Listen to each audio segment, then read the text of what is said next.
Hello everyone, this is Salim Bazmi and welcome to Bazmi classes. Today we are going to towards the next topic, that is a nutrition in plant or it is also known as a photosynthesis.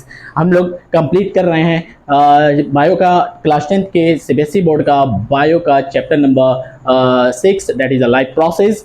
Okay, तो इसमें एक और topic आती है जो कि थोड़ा सा कॉम्प्लिकेटेड मानी जाती है इस टॉपिक को, लेकिन समझना बहुत ही आसान है.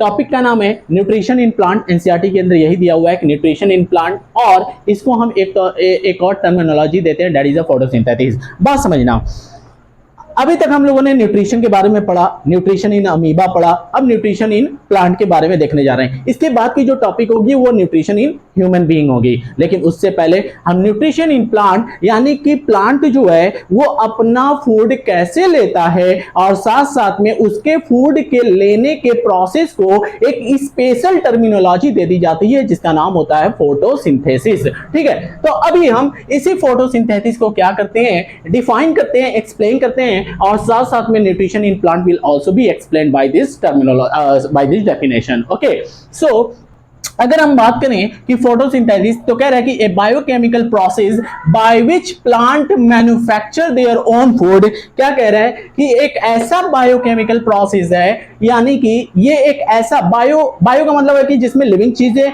एडो और केमिकल का मतलब है कि जिसमें लिविंग चीजें केमिकल का यूज करके कुछ नई चीजें बना रही हो, that's why it is known as a biochemical process. तो कह रहे हैं कि एक बायोकेमिकल प्रोसेस है by which plant manufacture their own food, जिसमें क्या करता है कि अगर कोई भी प्लांट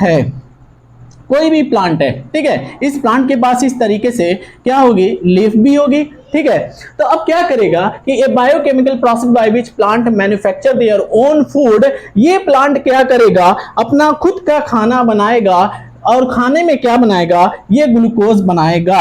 यानी कि ये लीफ क्या करेगा कि ग्लूकोज बनाएगा. लेकिन समझना कि जो ये ग्लूकोज होगा, इस ग्लूकोज को हम ऑर्गेनिक सब्सटेंस भी बोलते हैं. क्या बोलते हैं, ऑर्गेनिक सब्सटेंस भी बोलते हैं. तो रही बात कि अगर ये ऑर्गेनिक सब्सटेंस बना रहा है या ग्लूकोज बना रहा है, तो किसका यूज करके बना रहा है, तो ये कार्बन यानी कि CO2 और H2O यानी कि कार्बन डाइऑक्साइड और वाटर का यूज करके, जिसको हम लोग क्या बोलेंगे, इनऑर्गेनिक सब्सटेंस बोलेंगे, इनऑर्गेनिक सब्सटेंस बोलेंगे. तो इनऑर्गेनिक सब्सटेंस का यूज करके ऑर्गेनिक सब्सटेंस बना रहा है, और ये जो होगा ये in the presence of sunlight होगा. ये किसके प्रेजेंस में होगा भाई, सनलाइट के प्रेजेंस में होगा.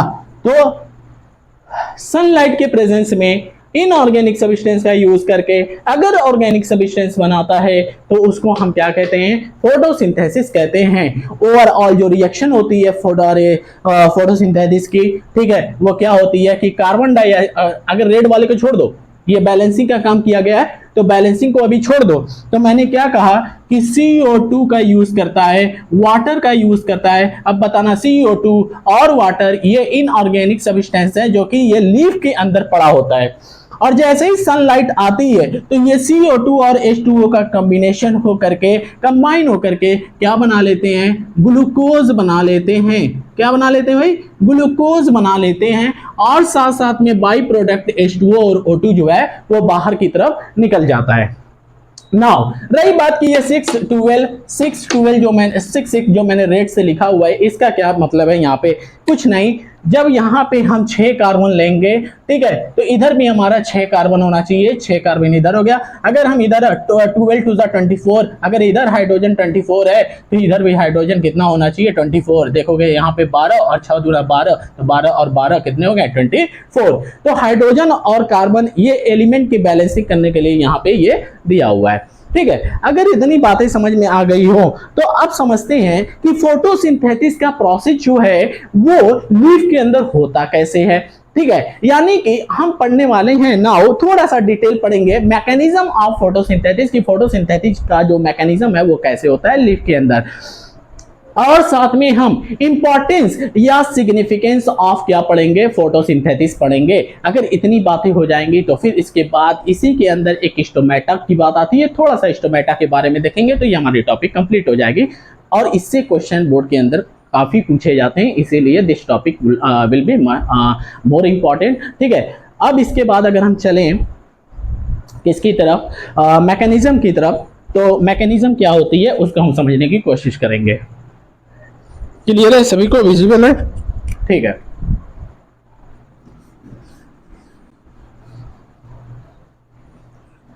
Now mechanism of respiration.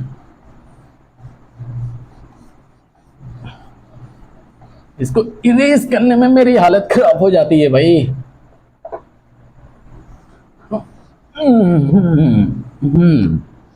Mechanism of respiration.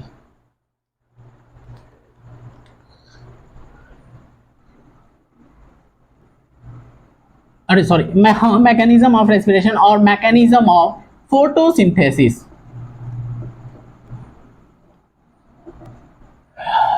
ठीक है, मैकेनिज्म ऑफ फोटोसिंथेसिस कैसे होगा। ठीक है, तो सबसे पहले अगर हम फोटोसिंथेसिस को समझें तो उससे पहले थोड़ा सा हमें लीफ के बारे में समझना पड़ेगा। समझो कि अगर मैं कोई लीफ लेता हूं, एक पत्ती मैं लेता हूं, ठीक है, तो ये पत्ती अगर मैं ऐसे कर दूं तो यहां पे मैं क्या करूं, इस पत्ती को मैं ऐसे बना रहा हूं। ठीक है, तो अगर मैं कोई लीफ बनाता हूं तो मैं कुछ इस तरीके से ड्रॉ करूंगा। ये हो गई मेरी लीफ। क्लियर, ये हो गई मेरी लीफ। अब समझना, अगर लीफ को ऐसे लीफ है तो ये ऊपर का हिस्सा, जो लीफ के ऊपर का हिस्सा होता है इसको हम बोलते हैं एडेक्सियल, और नीचे वाला जो हिस्सा होता है, जो पार्ट होता है, उसको हम लोग बोलते हैं एबैक्सियल। तो ऊपर वाला जो पार्ट है, ये ऊपर वाला जो पार्ट है, मतलब ये ऊपर का सरफेस हो गया, और इसके बाद इसके नीचे वाला सरफेस हो जाएगा। तो ऊपर वाला जो सरफेस हो गया इसको हम लोग क्या बोलेंगे, एडेक्सियल। ठीक है, और जो नीचे वाला सरफेस होगा उसको हम लोग क्या बोलेंगे, एबैक्सियल। एबैक्सियल। क्लियर। अब समझना कि इसके लीफ को, अगर मैं इसके लीफ को इस तरीके से, अगर मैं मान लो कि यहाँ पे इस तरीके से क्या करता हूँ, लीफ लेता हूँ और यहाँ पे थोड़ा सा कट लगा करके, और इसको मैं ऐसे क्या कर दूं, जूम कर दूं, या फिर मैं उसके ऊपर से एक पतली सी लेयर हटा दूं, तो मुझे कैसा दिखाई देगा। समझना, यहाँ पे जो है इस तरीके से कुछ सर्कल या राउंड जैसी चीजें दिखाई देंगी। इसको हम लोग बोलते हैं बंडल शीथ। क्या बोलेंगे इसको, bundle sheath. This is a bundle sheath. ठीक, अब इसी के अंदर में इस तरीके से क्या होगा, ये फ्लोएम होगा। ठीक है, और इसी तरीके से इसके अंडर में ये क्या होगा तुम्हारा, इस तरीके से जाइलम होगा। जो कि जाइलम का काम क्या होता है, ये जाइलम का काम क्या होता है कि ये जो है वाटर को और मिनरल को ट्रांसपोर्ट करने का काम करता है, और इसी तरीके से इसका काम क्या होता है, फ्लोएम का फूड को ट्रांसपोर्ट करने का काम करता है। क्लियर, और ये बंडल शीट हो गया। अगर इतनी बातें क्लियर हो गई तो समझना, लीफ के अंदर इस तरीके से सेल भी पाए जाते हैं। कुछ ऐसे कॉलमनर टाइप में सेल पाए जाते हैं, कुछ इस तरीके का शेप होता है इनका। ठीक है, और इसके नीचे भी कुछ इस तरीके से होता है, ये कॉलमनर टाइप शेप होता है। और बीच में इस तरीके से एक और सेल होता है। दोनों सेल जो होते हैं, ये दोनों सेल जो होते हैं, इसका नाम होता है मेसोफिल सेल। क्या होता है भाई, मेसोफिल सेल। Mesophyll cell. लेकिन जो मेसोफिल सेल होता है, जो मेसोफिल सेल होता है, इसका शेप दो तरह का होता है। एक होता है कॉलमनर, एक होता है स्पॉन्जी। तो इसीलिए इस कॉलमनर का नाम हो जाता है पैलिसेड सेल। एनसीईआरटी के अंदर देखोगे तो केवल इसका नाम दिया हुआ है, पैलिसेड सेल, और इसका नाम क्या है भाई, स्पॉन्जी सेल। तो बताओ, मेसोफिल सेल दो तरह के अकॉर्डिंग टू देयर शेप, कौन से, पैलिसेड सेल और स्पॉन्जी सेल। क्लियर। अब बताना मुझे, अगर इतनी बातें क्लियर हो गई हैं तो इसी तरीके से एक अगर सेल की मैं बात करूं, ये तो पूरे लीफ की बात हो गई। अब इसमें से मैं क्या करता हूं, किसी एक सेल को उठाऊं तो एक सेल के अंदर क्या क्या हो सकता है। तुम लोग जानते हो कि एक सेल के अंदर क्या नाम है कि एंडोप्लाज्मिक रेटिकुलम भी होते हैं, जो कि जिसको ईआर के नाम से जानते हैं, राइबोसोम भी होता है, माइटोकॉन्ड्रिया भी होता है, प्लास्टिड भी होता है, बहुत सारी चीजें होती हैं। यानी कि एक सेल के अंदर बहुत सारे ऑर्गेनिल भी होते हैं, न्यूक्लियस भी होता है। लेकिन अगर ये लीफ है और ये अगर कलर में ग्रीन है तो इसके पास क्या होना चाहिए, एक स्पेशल ऑर्गन होना चाहिए जिसका नाम होता है क्या, क्लोरोप्लास्ट। तो इस सेल के अंदर एक ऑर्गेनिल का नाम और बढ़ जाता है जिसको हम कहते हैं क्या, क्लोरोप्लास्ट। तो इस तरीके से इस सेल के अंदर और क्या होगा, क्लोरोप्लास्ट होगा। ठीक, अब क्या करता हूं मैं कि इसी एक सेल को अब मैं इसको इरेज करके मैं एक सेल को निकाल करके अब मैं जूम करूंगा। यानी कि अब एक सेल को मैं निकाल करके इसको बड़ा करके दिखाने की कोशिश करता हूं। ठीक है, समझ लो। अगर इतनी बातें समझ में आ गई तो अब एक सेल, कोई भी एक सेल मैं उठाता हूं, चाहे मैं पैलिसेड उठा लूं, चाहे मैं स्पॉन्जी सेल उठा लूं, दोनों में क्लोरोप्लास्ट होगा और दोनों क्लोरोप्लास्ट होगा तो ये दोनों क्या करेंगे, तुम्हारे ग्लूकोज बनाने का काम करेंगे, जैसे कि फोटोसिंथेसिस करेंगे। क्लियर? अगर हम स्ट्रक्चर समझ गए तो समझ जाओ कि हम मैकेनिज्म भी समझ गए। ठीक है, स्ट्रक्चर पे थोड़ा सा ध्यान दे दो, मैकेनिज्म आराम से समझ में आ जाएगा। समझना कि अब मैंने क्या किया कि एक सेल को उठाया और इसको थोड़ा सा क्या कर दिया, जूम कर दिया या बड़ा कर दिया।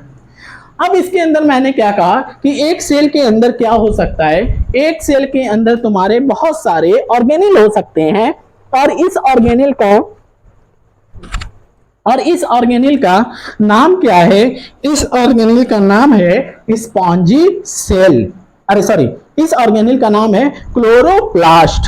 तो अब यहां पे क्या होगा तुम्हारा कि इस तरीके से क्लोरोप्लास्ट जो है साइड बाय साइड सेल के कम से कम 20 से 40 इन नंबर, 20 से 40 इन नंबर क्या होंगे, पड़े होंगे तुम्हारे साइड बाय साइड इस तरीके से।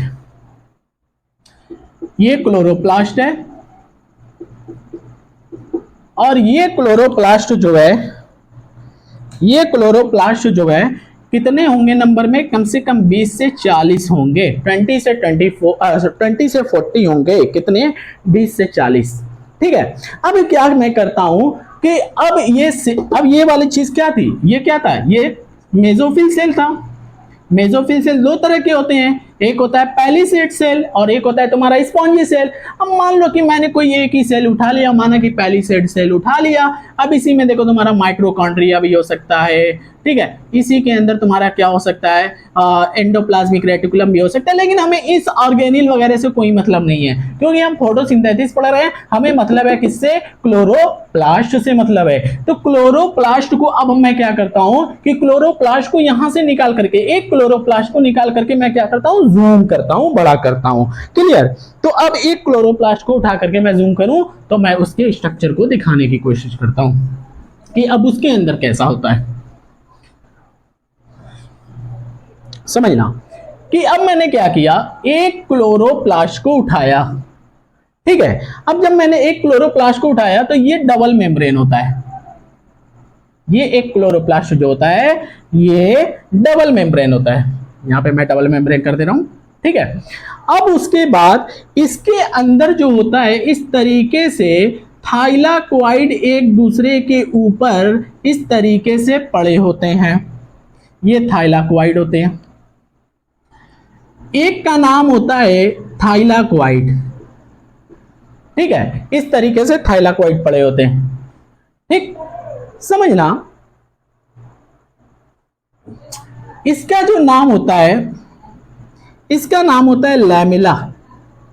लैमिला से ये दोनों अटैच होते हैं और जो ये पूरा थाइलाकोइड आपस में सिक्के की तरह एक के ऊपर एक लेयर की तरह बने हुए हैं, इस पूरे को हम लोग बोलेंगे ग्रैनम।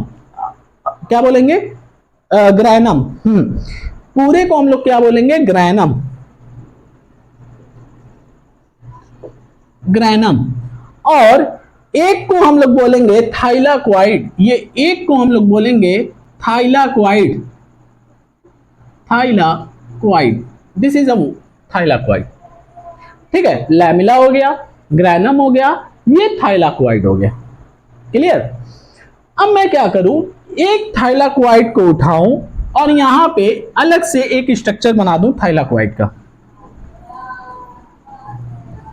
थाइलाकोइड बिल्कुल ऐसे होता है और अंदर जो होता है जगह होती है, स्पेस होता है, बिल्कुल ऐसे होता है। तो मैं थोड़ा सा यहां पे अगर मैं काट दूं इस तरीके से, तो समझो कि ये क्या हो गया, ऊपर से इस तरीके से पूरा ये कवर है और अंदर क्या है यहाँ पे, ये अंदर क्या है, स्पेस है। अंदर क्या है यहाँ पे, ये स्पेस है। ठीक है, ये क्या है तुम्हारा, एक थाइलाकोइड है, थाइलाकोइड है। क्लियर, एक थाइलाकोइड है। अब रही बात कि कैसे फोटोसिंथेसिस होगा भाई, तो समझना कि यहीं पे अगर मान लो कि सनलाइट आ रहा है, लीव्स पे पड़ रहा है, पत्तियों पे पड़ रहा है, ठीक है, तो जो सनलाइट है वो क्या होगा कि ये सनलाइट जो है डायरेक्टली तुम्हारे, ये सनलाइट जो है डायरेक्टली तुम्हारे इस थाइलाकोइड के मेम्ब्रेन के ऊपर आकर के गिरता है, इस थाइलाकोइड के मेम्ब्रेन के ऊपर आकर के गिरता है। तो जैसे ही थाइलाकोइड के मेम्ब्रेन पे आकर के गिरता है, तो यहाँ पे देखो फोटो सिस्टम होता है जो कि क्लास 11 की टॉपिक है। तो यहाँ पे लाइट रिएक्शन चलता है और ये क्या है तुम्हारा, इसके अंदर ये पूरा पानी पानी जैसा मटेरियल होता है, ये स्टोमा कहलाता है। ठीक है, तो अब वो अलग डिटेल, बड़ा डिटेल रिएक्शन है, लेकिन ओवरऑल मैं तुम लोगों को ये समझा सकता हूं कि अब यहाँ पे अगर लाइट आई तो अब इसके अंदर क्या होता है, इसके अंदर थाइलाकोइड के अंदर वाटर होता है। क्या होता है, H2O होता है। अब ये H2O जो है, ये हम बात कर सकते हैं कि जो H2O है, यानी कि H2O जो कि यार इसके अंदर ऑलरेडी पड़ा होगा, मैंने क्या बोला था कि ये क्या होगा तुम्हारा, स्ट्रोमा होगा। ये क्या होगा, स्टोमा होगा। स्टोमा के अंदर ऑलरेडी डार्क रिएक्शन होता रहता है। तो मैंने क्या कहा कि ये H2O जो है ये स्प्लिट होगा, टूटेगा, और टूटेगा तो हाइड्रोजन आयन और ऑक्सीजन के फॉर्म में टूटेगा। और ये जो ऑक्सीजन है, अब जैसा कि तुम लोग जानते हो कि प्लांट के अंदर जो है ऑक्सीजन जो है वो वेस्ट मटेरियल की तरह काम करता है, because there is no use of oxygen, so that's why it will be release out. ये क्या हो जाएगा तुम्हारा, रिलीज आउट हो जाएगा, ये बाहर निकल आएगा।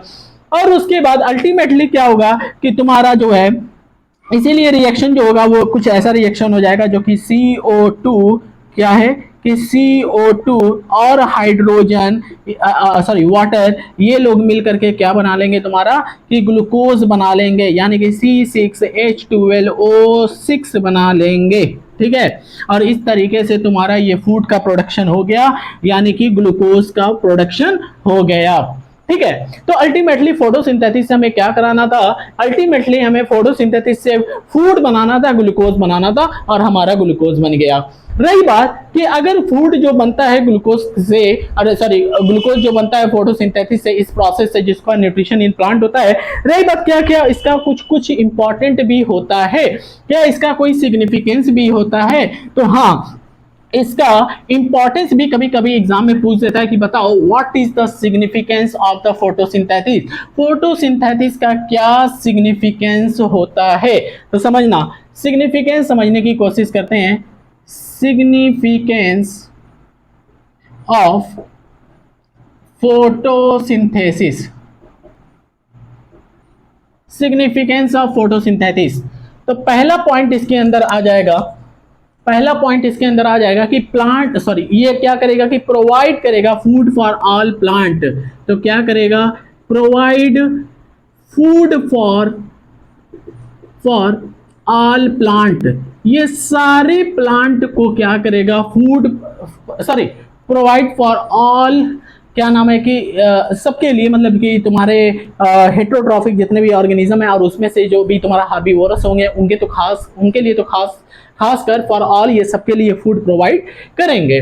ठीक है, और उसके बाद रही बात कि जो ये होंगे ये इसेंशियल होते हैं प्लांट के अंदर, जो फोटोसिंथेसिस होता है इसका इंपॉर्टेंट और बढ़ जाता है, क्योंकि essential, why it is essential, because essential for sustaining, essential for sustaining, ठीक है, सस्टेनिंग, और कैसा सस्टेनिंग, कह रहा है कि life, essential for sustaining life. और क्यों हो जाता है ये important, because it produce oxygen, क्योंकि ये ऑक्सीजन प्रोड्यूस करने लगता है। और तीसरा पॉइंट ये इंपॉर्टेंट हो जाता है क्योंकि ये हेल्प करता है, जो कि ग्लूकोज बनता है वो खाना एक तरीके से प्लांट के लिए, तो क्या करेगा, help in growth and development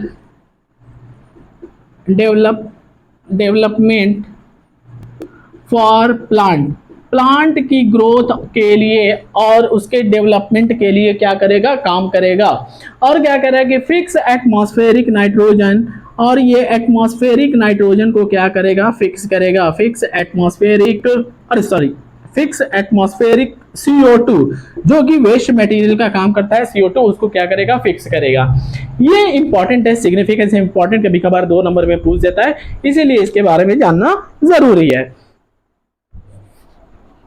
अगर इतनी बातें समझ में आई तो हम आगे की तरफ मूव करते हैं, जो कि आगे जो है इसी से रिलेटेड एक और टॉपिक आती है, जो कि तुम्हारा है opening and closing of stomata.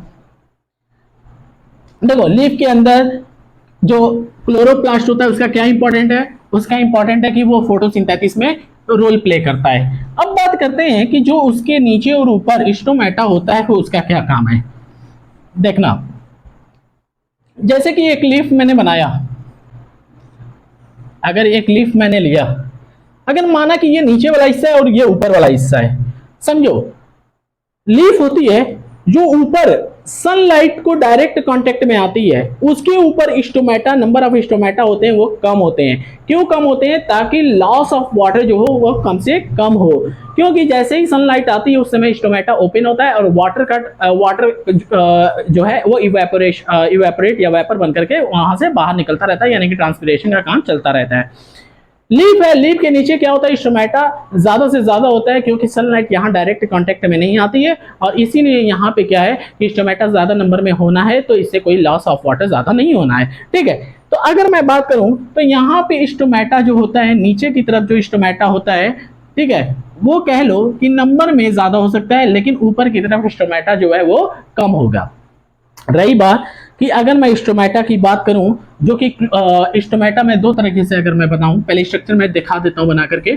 एक ये जो ओपनिंग होती है इसको हम लोग बोलते हैं स्टोमेटा या स्टोमेटल पोर बोलते हैं, ठीक है। और यहां से एक सेल आता है और यहां से एक सेल आता है, और इस दोनों सेल को हम लोग बोलते हैं क्या, गार्ड सेल।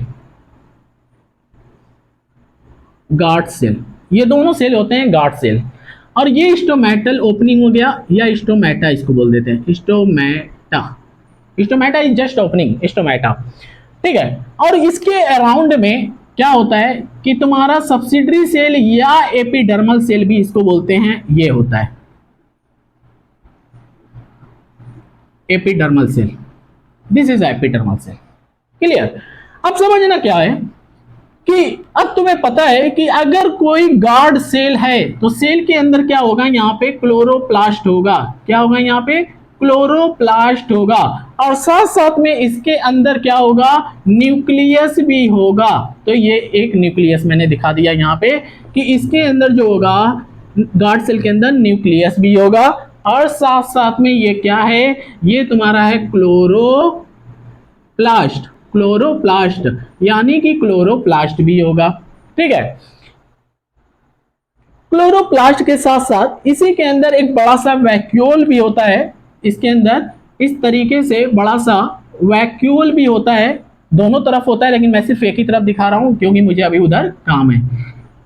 वैक्यूल भी होता है इस तरीके से, क्लियर। अब समझना, ये स्ट्रक्चर हो गया किसका, स्टोमेटा का। और कुछ नहीं, जब ये स्टोमेटल पोर नहीं होगा, ये दोनों आपस में चिपके होंगे, तो उसको हम कहेंगे क्लोज स्टोमेटा, ठीक है। अब समझना, अंदर की तरफ क्या होता है कि ये थिकनेस थोड़ा ज्यादा होती है, किसके, गार्ड सेल के। गार्ड सेल के ये इनर साइड की तरफ जो है थिकनेस थोड़ा ज्यादा होती है, इसलिए हम कहते हैं कि इनर साइड जो है, इनर साइड जो है किसके, गार्ड सेल के जो है वो थिकनेस होती है ज्यादा, ठीक होता है, ठीक है। और बाहर की तरफ जो है, ये बाहर की तरफ जो है आउटर साइड, आउटर साइड ये क्या होता है, थीन होता है, क्लियर। अब गार्ड सेल के अंदर क्या होगा, अब देखो क्लोरोप्लास्ट है, अगर है क्लोरोप्लास्ट अगर है तो समझना कि ये क्लोरोप्लास्ट जो है इसके पास सनलाइट आएगा, सनलाइट आएगा। इस तरीके से अगर सनलाइट आया यहां पे पहुंचा तो बताओ अब ये क्लोरोप्लास्ट क्या करेगा, in the presence of sunlight ये ग्लूकोज बनाएगा, C6H12O6 बनाएगा। तो इसको मैं सीधा सीधा क्या लिख दे रहा हूं, सुगर। ग्लूकोज क्या होता है, सुगर होता है, तो ये मैंने क्या लिख दिया, सुगर। यानी कि यहां पे क्या बना कि यानी कि जो क्लोरोप्लास्ट था, जो क्लोरोप्लास्ट था इसने क्या बनाया भाई, सुगर बनाया, या फिर इसी को हम लोग क्या बोलते हैं, ग्लूकोज बनाया। ठीक है, ग्लूकोज बनाया। अब समझना, अगर सुगर या ग्लूकोज बन गया तो बताओ जब तक सनलाइट रहेगी ये सुगर बनता रहेगा, ग्लूकोज बनता रहेगा। और ग्लूकोज क्या होता रहेगा कि ग्लूकोज जो है वो इसके अंदर ग्लूकोज जो है, मैं इसे किसी और कलर से दिखा दे रहा हूं कि ग्लूकोज जो है वो इसके अंदर, रेड से दिखा दे रहा ये ग्लूकोज, तो ग्लूकोज जो है वो इसके अंदर क्या होता रहेगा, डिसॉल्व होता रहेगा। और अगर मान लो मैं ऐसे कोई बीकर ले रहा हूं और अगर मैं इसके अंदर क्या करता रहूं, शुगर को ऐड करता रहूं, और यहाँ पे कुछ पानी था, ठीक है, और शुगर को ऐड करता रहूं इस वाटर के अंदर में, वाटर के साथ अगर मैं शुगर ऐड करता रहूं तो एक कंडीशन ऐसा आएगा कि ये शुगर का जो कंसंट्रेशन होगा उसके अंदर में ज्यादा हो जाएगा। और जब कंसंट्रेशन ज्यादा हो जाएगा तो बताओ अगर मैं इसी के पास में कोई एक और बॉटल रख दूं और यहाँ पे कोई भी शुगर ना हो तो क्या यहाँ पे वाटर का अमाउंट ज्यादा होगा। तो बताओ जो हायर कंसंट्रेशन ऑफ वाटर होगा वो किधर को मूव करने लगा, लोअर कंसंट्रेशन ऑफ वाटर की तरफ मूव करने लगेगा। ठीक इसी तरीके से अगर ग्लूकोज का कंसंट्रेशन यहाँ पे बढ़ गया तो यहाँ पे जो एपिडर्मिस सेल है, एपिडर्मिस सेल जो है या एपिडर्मल सेल ही कह लो, एपिडर्मल सेल जो है इसके अंदर का जो साइटोप्लाज्म है, ठीक है, यहाँ पे वाटर का अमाउंट ज्यादा है तो ये क्या करेगा कि यहाँ पे जैसे ही शुगर ऐड होने लगेगा तो कंसंट्रेशन बढ़ेगा, तो ये वाटर का अमाउंट जो है from higher concentration to lower concentration इस सेल से इस सेल में आने लगेगा। और जैसे ही वाटर का कंसंट्रेशन इधर आएगा तो पानी के द्वारा, वाटर के द्वारा एक प्रेशर लगेगा इसके वॉल पे एक प्रेशर लगेगा। ठीक है, मान लो कि ये कुछ स्टोमेटल ओपनिंग ऐसे थी, अब पानी भर रहा है और प्रेशर जो है इस पे लगना शुरू हो गया। अब जब प्रेशर लगने लगेगा तो बताओ ये ओपनिंग बढ़ती जाएगी, बताओ बिल्कुल स्टोमेटा ऐसे क्लोज था। अब क्या हुआ, टर्गर प्रेशर लगा, कंसंट्रेशन ज्यादा हुआ, पानी उधर से इधर आया, अब टर्गर प्रेशर लगने लगा, प्रेशर ने मारा किसको, गार्ड सेल के दीवार पे, तो गार्ड सेल का आउटर दीवार ऐसे बाहर की तरफ जाता जाएगा और स्टोमेटा ओपन हो जाएगा। ठीक है, तो इसका मतलब है कि शुगर कब बनेगा, ग्लूकोज कब बनेगा, जब सनलाइट होगी। और सनलाइट कब होगी, डे के टाइम होगी। इसका मतलब है कि डे के टाइम क्या होगा, स्टोमेटा ओपन होगा। तो स्टोमेटा क्या होगा, डे के टाइम ओपन होगा। ठीक इसी तरीके से अगर स्टोमेटा डे के टाइम ओपन होगा तो कैसे नाइट के time, during the night time क्या होगा, स्टोमेटा क्लोज होगा। अब इसको समझेंगे। देखो जब नाइट होगी तो there will be no sunlight और यहाँ पे क्लोरोप्लास्ट कोई भी तुम्हारा फूड नहीं बनाएगा, कोई शुगर नहीं बनाएगा। जब यहाँ पे कोई शुगर नहीं होगा तो यहाँ पे केवल और केवल क्या होगा, वाटर होगा। यहाँ पे वाटर का अमाउंट ज्यादा होगा। ठीक है, इसके कंपैरिजन में इसका कंसंट्रेशन बढ़ जाएगा और वाटर जो है वो ऑटोमेटिकली यहां से यहां मूव करने लगेगा। ठीक, और जब वाटर इधर से इधर मूव करने लगेगा तो ये ऑटोमेटिकली क्या हो जाएगा, श्रिंक हो जाएगा और स्टोमेटल पोर क्या हो जाएगा, क्लोज हो जाएगा। तो इस तरीके से मैकेनिज्म ऑफ क्या है कि स्टोमेटा क्लोज और स्टोमेटा ओपन होता रहता है। ठीक, इस तरीके से अगर मैं देखता हूं, कोशिश करता हूं कि मैं इसके नोट्स जो है इसी के स्क्रीन पे अगर मैं शेयर कर सकता हूं तो कर पाता हूं कि नहीं कर पाता हूं। अगर कर लेता हूं तो वो पॉइंट तुम लोग नोट कर लेना। अदरवाइज ये मैकेनिज्म ऑफ स्टोमेटा था। इसी के साथ साथ समझना, इसी के साथ साथ एक एक्टिविटी तुम लोगों में आती है, दो एक्टिविटी आती है कि कैसे हम पता करें कि फोटोसिंथेसिस के अंदर जो है ग्लूकोज या कार्बोहाइड्रेट जो है, शुगर जो है वो प्रेजेंट है कि नहीं है, ये हम कैसे पता करें? तो एक्सपेरिमेंट के थ्रू हम पता कर सकते हैं कि उसके अंदर ग्लूकोज या कार्बोहाइड्रेट है कि नहीं है। इसी तरीके से हम ये भी पता कर सकते हैं कि एक प्लांट को कार्बन डाइऑक्साइड की कितनी जरूरत है कि नहीं है। तो ये दोनों हम कैसे पता कर सकते हैं? तो साइंस में हमेशा हर एक चीज का प्रूफ देना पड़ता है, तो इसीलिए हमें एक्टिविटी करनी पड़ती है। क्लियर? तो अब यहाँ पे थ्रू द एक्टिविटी, जो कि एनसीईआरटी के अंदर 2 एक्टिविटी दिया हुआ है, उस एक्सपेरिमेंट को जरा हम समझेंगे, जो कि यही रिगार्डिंग टू द फोटोसिंथेसिस है, और उसको समझने के बाद ये हमारी टॉपिक हो जाएगी कंप्लीट। ठीक है, जरा समझना। एक एक्टिविटी है, नंबर है उसका एक्टिविटी का 6.1, एक्टिविटी 6.1, और एक है शायद एक्टिविटी 6.4, एक्टिविटी 6.4। ये दोनों एक्सपेरिमेंट एनसीईआरटी क्लास 10th के अंदर है, समझना। कहता है कि टेक वेरीगेटेड लीफ, एक वेरीगेटेड 2 लीफ ले लो।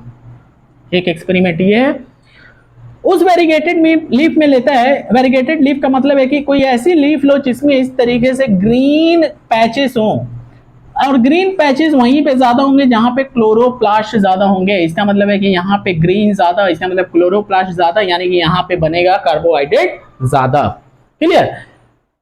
अब उसके बाद इसको, इस लीफ को मैंने लिया, अभी इसको छोड़ दो। इस लीफ को अगर मैंने लिया तो इसको क्या कर दो, 3 दिनों तक अंधेरे कमरे में रख दो। और जब 3 दिनों तक अंधेरे कमरे में रखोगे, ठीक है, उसके बाद इसको निकालो, और निकालने के बाद 6 घंटे के लिए सनलाइट में रख दो। और जैसे ही 6 घंटे के लिए सनलाइट में रखोगे तो पता है क्या, कि उस 6 घंटे के अंदर अंदर ये क्या करने लगेगा, कार्बोहाइड्रेट यहाँ पे ज्यादा बन जाएगा। क्लियर? और जब कार्बोहाइड्रेट वहां पे ज्यादा बन जाएगा तो सुनो, उसके बाद तुम क्या करना कि इसको अगेन तुम इस पत्ती को लेना, और एक काम करना कि एक बाउल में अल्कोहल ले लेना। क्या ले लेना? अल्कोहल ले लेना। और इस अल्कोहल में क्या करना कि इस पत्ती को डीप कर देना, डुबा देना, और थोड़ा हीट कर देना। ठीक है, इस लीफ को लेना, उसके अंदर अल्कोहल के अंदर इसमें क्या लोगे, अल्कोहल लोगे। अल्कोहल लेना और इसको क्या कर देना भाई, तुम थोड़ा हीट कर देना, थोड़ा हीट कर देना।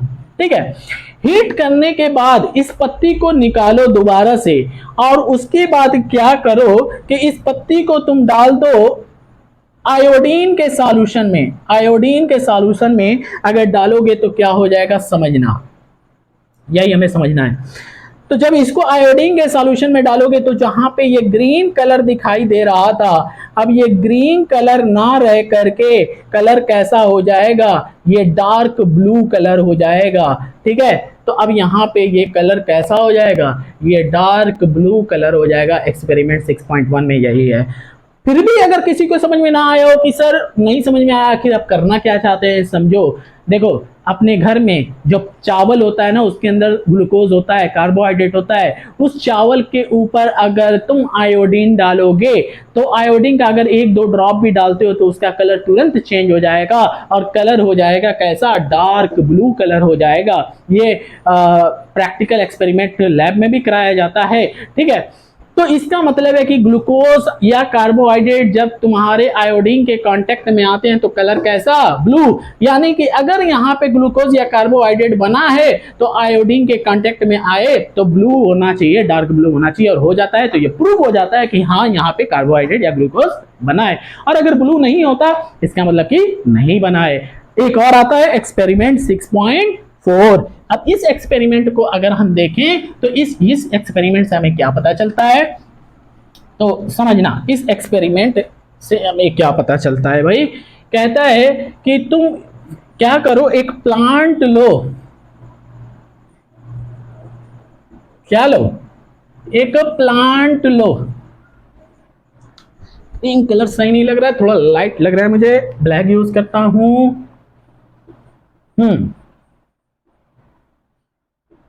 प्लांट ले लो कोई भी, थोड़ा छोटा बना देता हूं भाई, बहुत बड़ा बन गया। ठीक है, एक और प्लांट ले लेता हूं।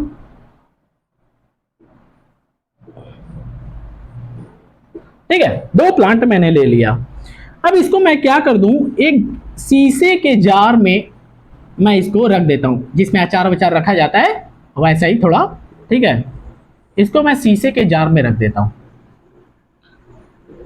अच्छा बताओ, ये मान लो प्लांट था, जैसे ही मैंने इसके ऊपर ऐसे जार रखा होगा तो इसके अंदर कुछ ना कुछ CO2 आया होगा, कार्बन डाइऑक्साइड आया होगा। तो एक काम करते हैं कि यहां पे मैं क्या कर दूं, यहां पे मैं रख देता हूं क्या चीज, KOH, पोटेशियम हाइड्रोक्साइड। यहां पे मैं KOH रख देता हूं, पोटेशियम हाइड्रोक्साइड रख देता हूं। पता है पोटेशियम हाइड्रोक्साइड मैंने क्यों रखा? क्योंकि अगर इसके पास कुछ अगर CO2 होगा तो ये सारा CO2 क्या होगा कि ये एब्जॉर्ब कर लेगा, कौन? KOH, तुरंत एब्जॉर्ब कर लेगा। और अगर ये KOH अगर CO2 को एब्जॉर्ब कर लेगा तो क्या इसके लिए कोई CO2 बचा? नहीं बचा। तो क्या ये प्लांट जिंदा रह पाएगा? कुछ देर के लिए नहीं रह पाएगा, जो हमने बंद किया मर जाएगा। इसका मतलब है कि CO2 का होना बहुत जरूरी है। और जब हमने इसी टाइम पे, मान लो कि एग्जाम्पल के तौर पे मान लो कि अगर हमने इसको 10 मिनट के लिए छोड़ा, ठीक है, लेकिन 10 मिनट में यही प्लांट जिंदा नहीं रह पाया, लेकिन यही प्लांट 10 मिनट तक क्या रहा? जिंदा रहा। क्योंकि जो यहाँ पे CO2 था एटमॉस्फेयर में बंद करते समय, ये फिलहाल इसको यूज करता रहा, क्योंकि यहाँ पे कोई KOH नहीं था जो इसको क्या कर ले? एब्जॉर्ब कर ले। और इस तरीके से लास्ट एक्सपेरिमेंट था इसी फोटोसिंथेसिस के ऊपर। इस तरीके से हमारा जितना इंपॉर्टेंट जो है CO2 का है इसके लिए फॉर द फोटोसिंथेसिस, इसी तरीके से कैसे हम प्रूव कर सकते हैं। एक्टिविटी 6.1 में हमने ये देखा कि ग्लूकोज को हम कैसे पता लगा सकते हैं कि हाँ ग्लूकोज है कि नहीं है, बाय यूजिंग आयोडीन। ये दोनों एक्सपेरिमेंट अलग थे और दोनों एक्सपेरिमेंट इंपॉर्टेंट थे। इसके बाद हमारा जो अगला लेक्चर होगा वो होगा तुम्हारा न्यूट्रिशन इन ह्यूमन बीइंग। अब ये थोड़ा सा अच्छा क्या नाम है कि टॉपिक आएगा रिलेटेड टू द ह्यूमन आएगा और बड़ा मजा आएगा पढ़ने में, ठीक है। तो अगले लेक्चर में हम देखते हैं इसके बारे में, nutrition in human being. That's all for today. और नोट्स बना करके अच्छे से पढ़ाई करते रहो। Thank you and thanks a lot.